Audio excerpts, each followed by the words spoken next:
Rwanda itangazamakuru ni rimwe mu nzego ziri kwiyubaka. Ibitangazamakuru biri gukura umunsi ku wundi. Uko bikura ariko nanone niko bamwe mu banyamakuru barushaho gukuza amazina yabo. Muri iki cyegeranyo tugiye kurebera hamwe abanyamakuru 10 bakorana mu kiganiro bagahuza ndetse bikaryohera ababakurikira.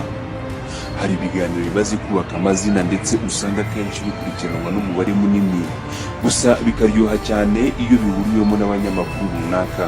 Akenshi iyo umwe muri aba banyamakuru adahari, usanga abagikurikira bijujutira kuba ikipe bakunda ituzuye.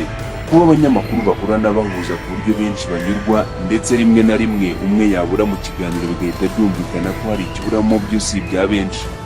Twabacukumbuye turegeranyiriza abanyamakuru bakunze guhuza mu kiganiro bigakorwa n'abatari bake. Mu gutangira icyegeranyo cyacu, turaza guhera ku mwanya wa 10 tugana ku mwanya wa mbere.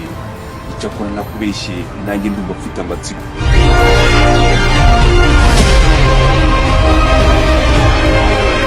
Ku mwanya wa 10 turahasanga Paul Rutikanga na Gloria Mukamabano. Aba bakunze gufatanya gusoma amakuru mu Kinyarwanda kuri televiziyo Rwanda, bigatuma abayakurikiye baryoherwa kurushaho iyo bari kumwe. Uburyo abangaba bakuranwa mu gusoma inkuru biri mu bituma ababa bakurikiye amakuru baryoherwa kurushaho. Paul Rutikanga na Gloria Mukamabano bari muri bake bafite umwihariko wo gusoma amakuru ari babiri, nyamara ibi si ibintu bikunze kubaho. Ibi rero bituma ababibona bibaryohera kurushaho. Reka tuve ku mwanya wa 10 dukomeze no ku mwanya wa 9. Umwanya wa 9 turahasanga Sam Karenzi na Kazungu Kereva. Aba bombi ni abanyamakuru b'amazina akomeye muri siporo yo mu Rwanda. Kuri ubu babarizwa kuri radiyo SKFM iherutse gushingwa na Sam Karenzi. Abakunda gukurikirana amakuru ya siporo mu Rwanda bose bazakubwira ko Sam Karenzi na Kazungu Kereva bakunda gutazira akazina ka pasiteri. Bari mu banyamakuru beza basesengura siporo kandi bakavuga badaciye ukuri ku ruhande. Uburyo aba bombi bakurikiranye ibitekerezo iyo basesengura siporo cyane cyane shampiyona yo mu Rwanda, nibyo bituma baza ku rutonde rw'abanyamakuru 10 bahuza. Ku mwanya wa 8 turahasanga indi kurabo ikomeye cyane yitwa Ines Nyinawumuntu Giselle na Robert Cyubahiro Makena. Aba ni abanyamakuru b'ikigo cy'igihugu cy'itangazamakuru RBA. Icyakora kuri mikoro bumvikana n'ubundi kuri imwe mu maradiyo ya RBA ariyo Magic FM. Abangaba bakunzwe cyane mu kiganiro bakorana buri mugoroba cyitwa Magic Drive. Iki kiganiro kiri mu bikunzwe mu Rwanda. Morali ya Ines Nyinawumuntu Giselle iyo ihuye n'urwenya rwa Makena, ubakurikiye yumva atavana urushinge rwa radiyo ye kuri Magic FM. Umubare utari muke umaze gukunda uko bakorana, ndetse iyo hagize ubura hita humvikana ko hari icyuho uko byagenda kose, nyamara ntibaramara igihe kinini bakorana kubera ko Ines yagiye kuri Magic FM asanga Cyubahiro Makena ejo bundi ubwo Ines yagirwaga umuyobozi wa radiyo Rwanda wungirije. Mwibutse yuko turi kurebera hamwe abanyamakuru 10 bahuza mu kiganiro bikaryohera abakurikiye ibiganiro bari gukora, yaba kuri radiyo cyangwa televiziyo. Tuve ku mwanya wa 8 tujye ku mwanya wa 7. Turahasanga abanyamakuru Anita Pendo na Rusine Patrick. Anita Pendo na Rusine Patrick ni abanyamakuru bakorera Kiss FM. Muri iyi minsi bahurira mu kiganiro cya mu gitondo bise The Breakfast Show. Iki kiganiro kiba kiganjemo inkuru zitandukanye ziganjemo iz'imyidagaduro ndetse n'umuziki. Uburyo baganira mu kiganiro bakanyuzamo bagatera urwenya biri mu binyura ababakurikira umunsi ku wundi. Iyo bari kumwe mu kiganiro bikorwa n'abatari bake baba babakurikiye, ku buryo ntawe uba wifuza yuko hari n'umwe waburamo. Abenshi mu baba babakurikiye hari n'ubwo baba bumva abangaba batasezera mu kiganiro. Tuve ku mwanya wa 7 tujye ku mwanya wa 6. Abangaba mubazi cyane mu cyitwa urubuga rw'imikino gitambuka kuri radiyo Rwanda. Ni Rugaju Rigani na Axel Rugangura. Aba ni abanyamakuru bakorera RBA. Bakunze guhurira mu kiganiro cy'imikino, urubuga rw'imikino, ariko banumvikana cyane kogeza imipira cyane cyane iyo mu Rwanda. Nubwo bafite abandi bakorana, ariko iyo bahuriye mu kiganiro wumva bahuje ku buryo ababakurikiye baryoherwa cyane. Uburyo bahuza ibitekerezo ku makuru y'imikino ndetse n'uburyo bayava imuzingo mu majwi yabo akunze kunyura benshi biri mu bituma iyo bahuriye mu kiganiro benshi banyura. Rugaju Rigani akenshi akunze kumvikana asesengura amashampiyona atandukanye, kimwe n'uyu mugenzi we Axel Rugangura ukunze kumvikana mu dufiyeri twinshi no mu ndimi abenshi mu banyarwanda batekereza yuko zitavugwa n'umunyarwanda. Umwanya wa gatanu n'ubundi turasanga ababarizwa mu gisate cya siporo, Hagenimana Benjamin bakuze gutazira Gicumbi na Uwihanganye Fuad.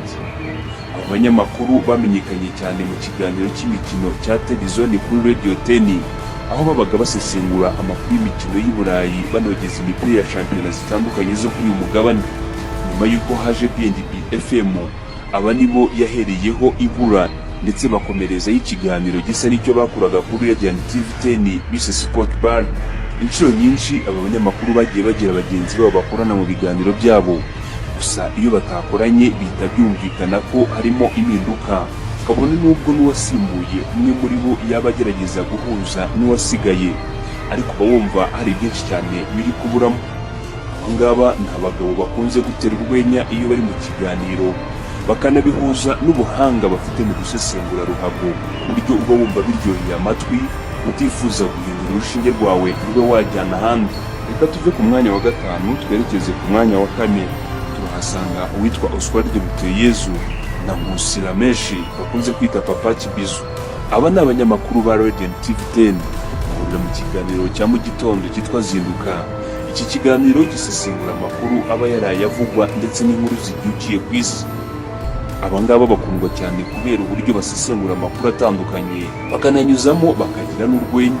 Abanyamakuru ni bamwe mu bakunze kugira inkuru z'umwihariko kandi zigezweho mu kiganiro cyabo. Bamaranye igihe, dore ko mbere yo kuza kuri Radio TV 10 bakoranaga kuri studio mu kiganiro kimeze nk'icyo bakora uyu munsi. Bibutse yuko icyo ari icyegeranyo kigaragaza urutonde rw'abanyamakuru 10 bahuza kurenza abandi mu Rwanda, bigakundwa n'ababakurikiye. Twari turi ku mwanya wa kane, tuze ku mwanya wa gatatu. Ku mwanya wa gatatu turahasanga David Bayingana ndetse na Jado Castard. Aba banyamakuru banyuze ku maradiyo nka Sarusi, banyura kuri Radio TV 10, nyuma baje no gushinga radiyo yabo bise BNB FM. Kuri ubu bahurira mu kiganiro bise Sport Plateau. Bamamaye cyane kubera uburyo bwihariye bavuga mu rubuga rw'imikino, aho baba bungurana ibitekerezo, baganira rimwe na rimwe ndetse ntibatinye no kuvuga ukuri benshi baba batinye. Nubwo iki kiganiro gikorwa n'ikipe nini, ariko iyo abo bagabo bahuriye mu kiganiro benshi baranyurwa cyane. Nk'uko wabyumvishe, turi kugenda tugana aho buri wese yifuza kumva. Ese muri iki cyegeranyo ni bande baza ku mwanya wa kabiri, ni bande baza ku mwanya wa mbere? Mukanya nabuze kubwira abari ku mwanya wa gatatu, reka tugaruke ku mwanya wa kabiri. Ku mwanya wa kabiri turahasanga KNC na Mutabaruka Ange Robert. Aba bagabo bazwi cyane kuri Radio 1 na TV 1, aho bakorana ikiganiro cyitwa Rirarashe. Muri iki kiganiro bakunze kuganira ku bintu binyuranye, baba bunguranaho ibitekerezo ndetse bakagera n'aho bakosora abayobozi cyangwa izindi nzego ziba zitari kubyitwaramo neza. Abanyamakuru iyo bari kumwe muri studio biba biryoheye benshi, nubwo rimwe na rimwe nk'iyo umwe yabuze hatabura abamusigariraho, ariko biryoha neza iyo bahuriye muri studio. Ikindi ababakurikira bakunze kugarukaho bavuga yuko kiryoshye ikiganiro cyabo ni uburyo uwitwa KNC ari nawe boss w'iki gitangazamakuru aba acyocorana n'uwitwa Mutabaruka Ange Robert, ariko bigamije kungurana ibitekerezo no kuryoshya ikiganiro. Nshuti bakunze b'Impano TV, wowe uratekereza ari bande baza ku mwanya wa mbere mu banyamakuru bakorana ikiganiro koko ukumva kiraryoshye? Ntakubeshya, ahangaha nanjye nari mategereje kuwumva, ariko turahageze.